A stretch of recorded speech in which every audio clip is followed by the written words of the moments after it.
Good morning, good afternoon, good evening students. English emotion channel में आपका स्वागत है। यदि आपने मेरे इस चैनल को अभी तक सब्सक्राइब नहीं किया तो सबसे पहले आप मेरे इस चैनल को सब्सक्राइब करें ताकि मेरे लेटेस्ट वीडियो स्टूडेंट्स टाइम पर आपको मिलते रहें। स्टूडेंट्स, इस वीडियो में हम कमला दास जी के द्वारा लिखी गई उनकी पोएम एंड इंट्रोडक्शन के बारे में पढ़ रहे हैं, जिसमें उन्होंने अपना कुछ ब्रीफ इंट्रोडक्शन दिया है। I don't know politics but I know the name of those in power. वो कहते हैं मुझे पॉलिटिक्स के बारे में ज़्यादा नॉलेज नहीं है, लेकिन जो लोग पावर में हैं उनके बारे में मुझे कुछ नाम पता है। कैन रिपीट दैम, और उन्हें मैं ऐसे रिपीट कर सकती हूँ जैसे कि डेज ऑफ वीक्स और नेम ऑफ मंथ और बिगनिंग विद नेहरू, नेहरू से शुरू करके। तो वो उन्हें आसानी से क्या कर सकती है, उनके बारे में बोल सकती है। ठीक है। आई एम इंडियन, वो कहती है कि मैं एक इंडियन हूँ। Very brown, born in Malabar, Malabar में इनका जन्म हुआ है और इनका कॉम्प्लेक्शन डार्क है, ब्राउन है। आई स्पीक 3 लैंग्वेज, वो 3 लैंग्वेज जानती थी। राइट इन 2, 2 भाषाओं में लिखती थी। ड्रीम इन 1, और उनके सपने एक ही भाषा में वो बुन सकती थी। डोंट राइट इन इंग्लिश, अब लोगों ने क्या उन्हें बोला कि तुम्हें इंग्लिश में लिखने की जरूरत नहीं है, इंग्लिश में क्यों लिख रही हो। They said English is not your mother tongue, English कोई तुम्हारी मदर टंग नहीं है। Why not leave me alone, तो वो कहती है कि लोग मुझे छोड़ क्यों नहीं देते अपने हाल पर, उन्हें मुझे बताने की कोई ज़रूरत नहीं है। ठीक है। Why don't not leave me alone, critics, critics उसको कहते हैं, फ्रेंड्स बोलते हैं, विजिटिंग कजन्स यानी दोस्त हो गए, विजिटिंग कजन्स या क्रिटिक्स, कोई भी उनको क्या कहते हैं। तो वो कहते कि लोग मुझे एलोन छोड़ दे। Every one of you why not let me speak in any language I like, तो वो बोलती है कि जिस भाषा में मैं बोलना चाहती हूँ तो मुझे उसी भाषा में बोलने दो, तुम्हें मुझे समझाने की ज़रूरत नहीं है, चाहे तुम मेरे दोस्त हो, चाहे मेरे कज़न्स हो या क्रिटिक्स हो, मेरे आलोचक हो, कि मुझे कौन सी लैंग्वेज चूज़ करनी चाहिए। The language I speak becomes mine, तो वो इंग्लिश भाषा को पसंद करती थी। तो जो इंग्लिश भाषा वो बोलती हैं वो उनकी खुद की भाषा है।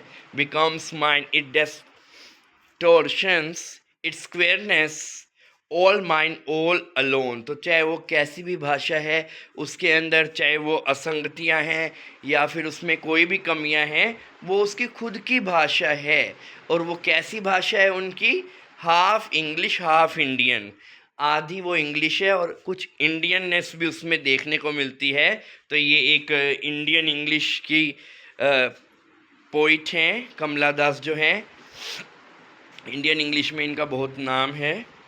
Funny perhaps but it is honest, वो कहती है मेरी भाषा चाहे थोड़ी सी देखने में फ़नी लगे लेकिन ऑनेस्ट है, जो मैं कह रही हूँ बिल्कुल ईमानदारी से बोल रही हूँ अपनी भाषा में। It is as human as I am human, तो ये मानव की ही भाषा है अंग्रेजी भाषा जो है, और जैसे कि मैं ह्यूमन हूँ वैसे ही ये ह्यूमन की एक लैंग्वेज है। डोंट यू सी, तुम्हें दिखाई नहीं देता। इट्स वॉइस माई जॉयस, इसके अंदर वो अपनी खुशियाँ, अपनी जो लॉन्गिंगनेस, जो जिन चीज़ों की उनके अंदर चाह है और उनकी आशाएं सभी इसमें हैं। It is useful to me, वो मेरे लिए भाषा ऐसे यूज़फुल है जैसे एक कोए के लिए काँव काँव करना होता है। कॉइंग इज टू क्रो और रोरिंग टू लोयंस, लोयंस के लिए दहाड़ना। It is human speech, the speech of mind that is here, तो ये एक मनुष्य की भाषा है और the speech of mind that is here not there. और ये कैसी स्पीच है, दिमाग की स्पीच है। The speech of the mind that is here not there, यानी वो अपने मन के भावों को जो उनके माइंड में हैं उनको वो अपनी भाषा में लिखती हैं। That is Indian English. A mind that see here and it is aware, अपने मन की जो वो बातें देखती हैं, ठीक है, उनके बारे में सुनती हैं और जिन चीज़ों को जानती हैं वो उसी भाषा में अपनी जाहिर करती हैं। That is Indian English. Note the deaf blind speech of tree, वो कुछ ऐसी चीज़ों के बारे में नहीं बता रही हैं जो किस चीज़ के बारे में है, जो कोई ऐसी डेफ या ब्लाइंड स्पीच हो, जैसे कि किसकी, वो नेचर के बारे में कुछ भी नहीं लिख रही हैं। The speech of trees in storm और मॉनसून क्लाउड, ना वो किसी मॉनसून क्लाउड्स के बारे में लिख रही हैं। ऑफ रेन, यानी उन्होंने अपनी जो इंट्रोडक्शन दिया है उसके अंदर उन्होंने किसी भी तरह की क्या नहीं नेचर का जिक्र नहीं किया, बल्कि उन्होंने अपने बारे में इंट्रोडक्शन दिया है। और वो लैंग्वेज कौन सी चूज़ कर रही हैं, वो इंडियन इंग्लिश यूज़ कर रही हैं, और उनको क्योंकि वो भाषा पसंद है, चाहे क्रिटिक्स या लोग उनको कुछ भी कहें, वो अपनी उसी भाषा में बोलेंगी जो भाषा को पसंद करती हैं। Not the deaf blind speech of tree in storm of monsoon cloud of rain, वो किसी नेचर की ऑब्जेक्ट के बारे में नहीं बता रही हैं। Incoherent muttering of blazing funeral pyre, funeral pyre यानी जो इसका लेना देना उस चीज़ से भी नहीं है जब कोई व्यक्ति का दाह संस्कार किया जाता है और उस समय जो आग जल रही होती है उस समय जो आवाज़ आती है, ठीक है, ना ही किसी नेचुरल ऑब्जेक्ट्स की आवाज़ है। तो वो अपने बारे में लिख रही हैं इस पोएम इंट्रोडक्शन के अंदर। उन्होंने क्या लिखा है अब हम देखते हैं। I was child later they told me I grow, तो वो बताती हैं कि मैं तो भी बच्ची ही थी, लेकिन उन्होंने अचानक से मुझे क्या बोल दिया कि अब मैं बड़ी हो गई हूँ। फॉर आई बिकेम टोल, क्योंकि मैं अब लंबी हो गई थी। एंड माई लिम्स स्वेलोड, और उसके जो लिम्स हैं यानी उसकी जो ब्रेस्ट है वो स्वेलोड हो गई थी। वन और टू प्लेस स्प्राउटेड हेयर, और उनके जो प्यूबिक हेयर्स हैं वो भी आ गए थे, ठीक है। कहने का मतलब है वो अब जवान हो गई थी और उन्हें बताया गया कि तुम अब बच्ची नहीं रही हो।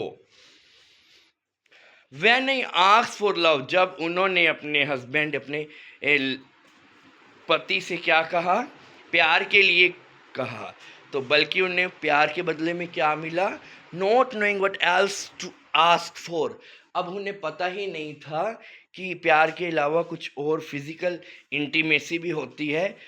ही drew a youth of 16 into the bedroom, close the door, तो उन्होंने क्या किया, उसके हस्बैंड ने प्यार की बदले उन्हें केवल फिजिकल जो ग्रेटिफिकेशन है वही दिया, बदले में उसने मांगा क्या था, प्यार। He drew a youth of 16 in the bedroom and closed the door. He did not beat me, but my sad womanly body felt beaten. तो वो क्या बताती हैं कि उसके जो हस्बैंड है उसने उसे पीटा नहीं था, लेकिन जो उनकी विमेनली सॉफ्ट बॉडी थी वो अपने आप को बिटन महसूस करती, यानी उन्हें अभी सेक्सुअल इंटीमेसी के बारे में कुछ भी नहीं पता था। लेकिन जब उन्होंने अपने हस्बैंड से प्यार की बात करी तो उन्होंने उसके साथ सेक्सुअल रिलेशनशिप बनाया, जिसके कारण उन्हें एक तरह से शौक लगा और उनकी विमेनली जो बॉडी है वो कैसे महसूस कर रही थी, एक बिटन, जैसे कि उसके हस्बैंड ने उसे मारा हो। The weight of my breast and womb crush me, तो वो क्या बताती हैं कि जो उनकी ब्रेस्ट का भार है वो एक तरह से बोझ लग रहा था कि भी एक विमेन है शायद इसीलिए उनके साथ ऐसा हुआ है। एंड वोम क्रश मी, ठीक है, जो गर्भ है उनका, ठीक है, या उनकी ब्रेस्ट है, उसके कारण उनको क्या हुआ, एक भार महसूस हुआ कि शायद उन्होंने एक विमेन होने के कारण ही उनके साथ ये सब हुआ है। तो इस वीडियो में हम यहाँ तक इस पोएम को डिस्कस करेंगे, बाकी की जो पोएम बची है वो हम अपनी नेक्स्ट वीडियो में डिस्कस करेंगे। आशा करता हूँ जो मैंने आपको इस पोएम का इतना एक्सप्लेनेशन दिया है वो अच्छे से समझ आएगा। वीडियो पसंद है ऐसे लाइक कीजिए, चैनल को सब्सक्राइब कीजिए। Thanks for watching the video.